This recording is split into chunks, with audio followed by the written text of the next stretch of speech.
Okay, now, let's start. Mga brother, so meron tayong gagawin na tutorial by Sid. So marami nagtatanong sa akin yung nakaraan, so paano daw kinukuha yung Force Be With You? Okay, kahit i-manual mo yan, reset mo, i-manual mo yan, hindi mo siya makukuha, tsaka kahit mag-platinum skill and PC ka, brother. Pwesto, mga kapatid. Okay, kinu-quest po siya. So ngayon, ang questing na gagawin natin ay nandito lang si R2-D2 palagi. Okay, kakausapin niyo si R2-D2 twice or thrice hanggat makakuha kayo ng 1. Pinaka 1 niya at makakuha mo yung Force Be With You, my friend. Okay, so ito Force Be With You. Malaki kasi tulong to, kailangan mo to bilang sit.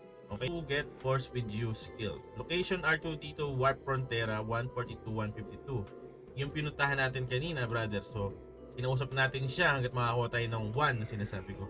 And base level 201 and above. Dapat make sure na 255 ka na para sure. 50% to get yoga stop. Yun, yung stop yung 1. Then keep talking to R2-D2 and get yoga stop. Alright, so after that, you need to look for Master Yoga sa Geffen Field 019438. Warp Geffen Field, Geff_Field 019438. So pagpunta mo dyan, ito na. Si Master Yoga, katabi mo na pag warp mo, di ba? So kakausapin mo siya, pag nakakausap mo na siya and say yes, meron ka ng Force Be With You. Hindi po siya automatic na kahit mag-add skill call ka dito, hindi po siya automatic makukuha. Iko-quest mo siya. Okay? Kasi what is the meaning of Force Be With You?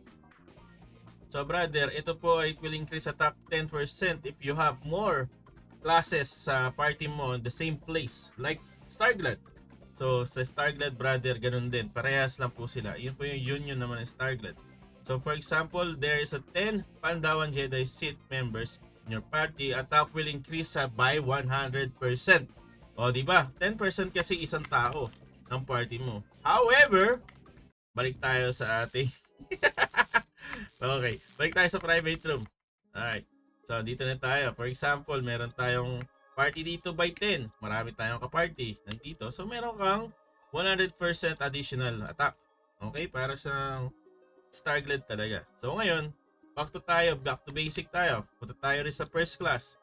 Alright, sa mga hindi po nakakaalam, similar po to ng Starglad or sa hindi marurunong at bago lang po sa itsura nyo ang Sith class tsaka Jedi class is almost magkamukha lang. Pero itong Sith class guys, pwede nyo at skill all lang to, pero ito Force Be With You, i-quest nyo katulad na sinabi natin kanina. So ito tol, darating ka rito sa Force element. Ito ang unang mong gagawin is depends on nyo kung saan mo yung hotkey ilalagay. So meron siyang 1 to 7 elements. So nandito na lahat yun parang sa Starglad. Earth, Wind, Water, Fire, Ghost, Shadow, and Holy. So syempre, paano mo makuha nga naman yung Earth? Syempre, punta ka sa level 1. May pagkakuha mo ng level 1, syempre lagay mo na ito sa F1 mo or saan? Sa 1, 2, 3 to 7. So ito na yun. Meron sa level 1, Earth, level 2, Wind, Water, Fire, Ghost, Shadow. Sarili ka naman magbilang, no? Okay na yan. So ngayon, meron ka dito mga skill na Force Mastery. So ayan.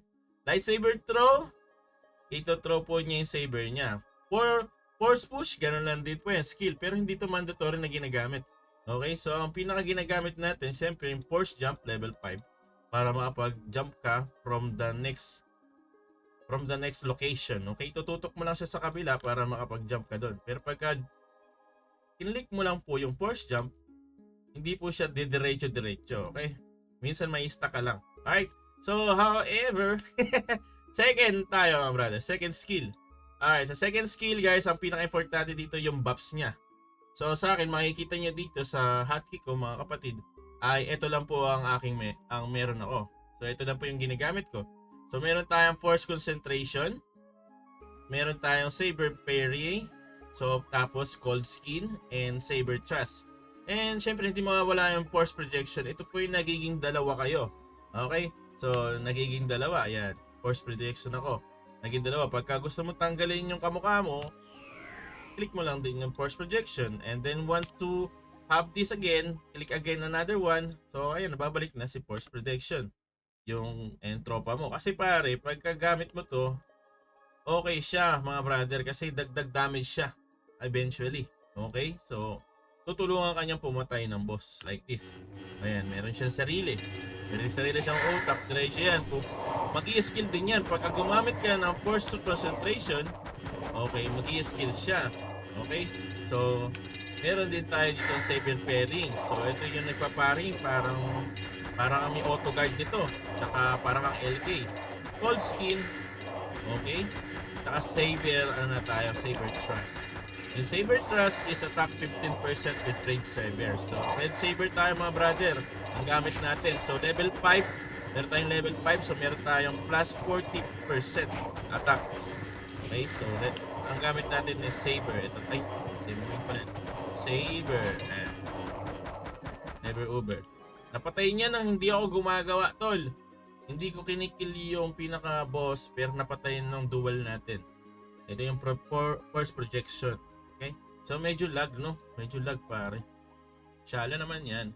So ngayon, syempre, andito yan sa second skill, no? So lagay nyo ng C-Force concentration. Ito yon. Magiging plus ano siya, 50 kasi level 5 meron ka dyan. Plus 10, plus 30% AG. So meron ka rin ditong force, ano ba yung sunod natin dito? Saber parry. So sa saber parry, tol, level 10 yan, meron siyang block the chances. Okay, iba-block nyo yung chance, parang auto guard. From 60 seconds. Okay, 20% siya. And meron din tayong cold skin, mga kapatid. Ito naman po yung defense. Okay, so magdadag siya ng defense from 20% and perfect dodge 15%. 15 perfect dodge. Okay, and also meron tayong force storm. Of course, ito po yung mga skill na parang ka ng ano yun, wizard. Yan. Pero hindi siya kita dito eh. Pick on tayo. Naka-GRF kasi ako eh. So para siyang ano din, storm gas, yung force storm. Tsaka ito importante dito brother. So nasabi na natin itong 4 na skill, kailangan mo, ito yung ini-skillan mo. So meron tayong force concentration, saber parry, cold skin, and saber thrust. Okay, syempre, di mawawala natin ang ating force protection. Para dalawa kayong tumitira. Katulong mo siya. Okay? So ngayon, meron ako dito, ano daw to? Force choke, tsaka force drain. Okay, it's either kung gusto mong i-macro yan or manual, itutok sa kalaban. So may certain bosses lang po siyang nagagamit, ha, mga brother. So itong force choke, mga brother, one hit player to one monster and bosses. Level by caster 30% inflict coma to monster. So para ka pumitiran ng nagpapakoma. So nakakabawas siya ng buhay. Ito naman force drain, mga brother. Level 5, 50% chance, 10% HP drain. So drain siya ng 10% drain, brother. Okay, sa boss na itututok mo tong force drain. Alright, so yan yung gamit natin. For example, si Prioni. Okay. Meron tayo dito ang force choke. Ayun, ginamit na ng force choke. Ubos ka agad yung buhay, bro. Susunod natin yung force drain. Kukunin natin 10% ng buhay niya. Tapos force drain natin siya. Ayan. Tapos force choke, patayin na ang ating Prioni. Mga certain lang pong boss ang meron nito at nagagamitan. Kasi may makikita ka dito sa baba na magkakaroon ka ng error pa. Na hindi mo siya pwedeng gamitin. Ito, nagagamit natin sa Baphomet. Force drain. So, patayin muna natin lahat ng mga to. Naglalag tayo eventually. Girls. Yun nakakonect. Medyo lag ah. Snare lang ata tayo. Uy. Kabos dun. So, yun lang pinaka-logic niya, men. So, first drain mo tsaka choke. Nauubos natin yung buhay ng monster. Gamit lang yun. Lalo na pag meron kang Catalanox, Skill, yung mga may coma din. Pwede mo silang gamitan nun. Tsaka pwede din inflict, pagkakaalam ko. Medyo lag ha. Boss, may endless tower pa din ba dito? Opo boss, meron din po, brother.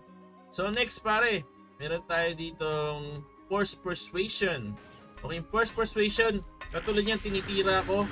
Pagkaalanganin na yung buhay mo, pwede kang gumamit ng Force Persuasion. Ito po yan, 25 seconds level 5. Hindi ka titirahin, magiging init ka. Hindi ka papansinin ng boss. Okay, click natin. Ayan, nag-Force Persuasion tayo. hindi na tayo tinira ng boss. Okay, so ito, mas safe ka dito. Kunyari, alanganin ka, lalo na pag mamamatay na o may kaagaw pa sa boss, di ba? At ikaw ay mas malaking damage, alam mo mapupunta sa'yo. Mag-persuasion ka na lang para abangan mo na lang na kung mamatay man, nandun ka, MVP ka. Gets? Boss, ano po yung stats at weapon cards? Okay, darating tayo dyan, Boss Raymar. What's up, boss? So ito, tapos ng 25 seconds sa tinikiran tayo.